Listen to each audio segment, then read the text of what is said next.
एक बार की बात है, एक बार एक गुरुजी और एक चेला साथ जा रहे थे।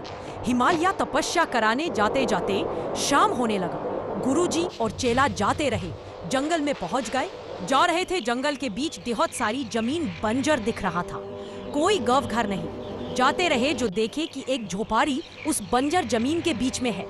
गुरुजी और चेला वहां गया झोपड़ी के पास। चेला बुलाया झोपड़ी वाला को। तब गुरुजी बोले, हम जा रहे थे हिमालय तपस्या कराने, अब तो रात होने लगा है, क्या रात को हम यहाँ ठहर सकाते हैं? झोपड़ी वाला बोला, जी ठहर जाइए। झोपड़ी वाला एक खटिया दे दिया और ओढ़ना बिछावाना रात को खाना खिलाया और बोला, आप लोग यही आराम कर लीजिए। गुरुजी बोले ठीक है, और बात विचार कराने लगे झोपड़ी वाला से कि इस जंगल में केवल आपका ही एक घर है, अगल बगल कोई गांव नहीं, ये सब किसका जमीन है और घर में कौन कौन रहते हैं? झोपड़ी वाला बोला, मैं, मेरी वाइफ और 2 बच्चे हैं और सब जमीन मेरा ही है। तब गुरुजी बोले, घर की खर्चा कैसे चलाता है, जमीन तो बंजर है। झोपड़ी वाला बोला, इसका जमीन है और घर में कौन कौन रहते हैं? झोपड़ी वाला बोला, मैं, मेरी वाइफ और 2 बच्चे हैं और सब जमीन मेरा ही है। तब गुरुजी बोले, घर की खर्चा कैसे चलाता है, जमीन तो बंजर है। झोपड़ी वाला बोला, गुरुजी एक भैंस है हमारे पास जो कि उसका दूध बेचकर घर की खर्चा चल जाता है। और गुरुजी और चेला सो गया। सुबह लगभग 3 बजे जागे और चेला को जागाया और चेला से बोले, इसका भैंस खोल लो और ले चलते हैं। चेला के मन में अनेक सवाल चलाने लगा कि गुरुजी क्या कराने को बोल रहे हैं। जो व्यक्ति अपने यहाँ खाना पीना खिलाया और रात को रहने दिया, मन समन किया, उसी का भाई। हम लोग चोरे, लेकिन चेला कुछ कर नहीं सका क्योंकि गुरुजी की आदेश था। चेला भैंस खोलकर ले जाने लगा और गुरु साथ चल दिए वहां से। 4-5 गवनों पर कराने के बाद गुरुजी बोले, चेला से भैंस को छोड़ दो। चेला भैंस को छोड़ दिया और गुरुजी के खिलाफ मन में अनेक सवाल चलाने लगा। लगाता है गुरुजी पागल हो गए।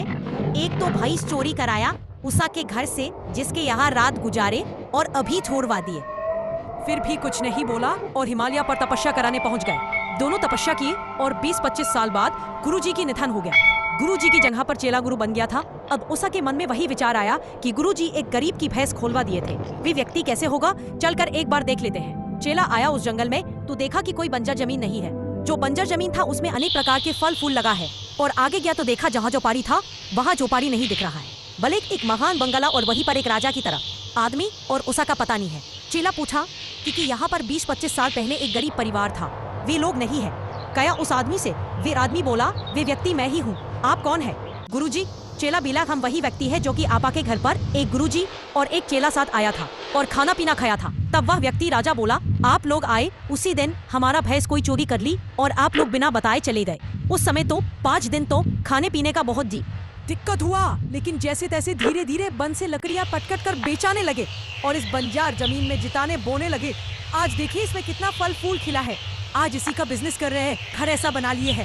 तब चेला बोला, माफ कीजिएगा, डराते डराते वे भैंस हम ही ले गए थे गुरुजी के आदेश पर और दूसरे गांव में छोड़ दिए थे। पता नहीं क्यों गुरुजी ऐसा कराने को कहे और किए, इसीलिए हम आए हैं बेखाए के लिए कि आप किस हालत में है।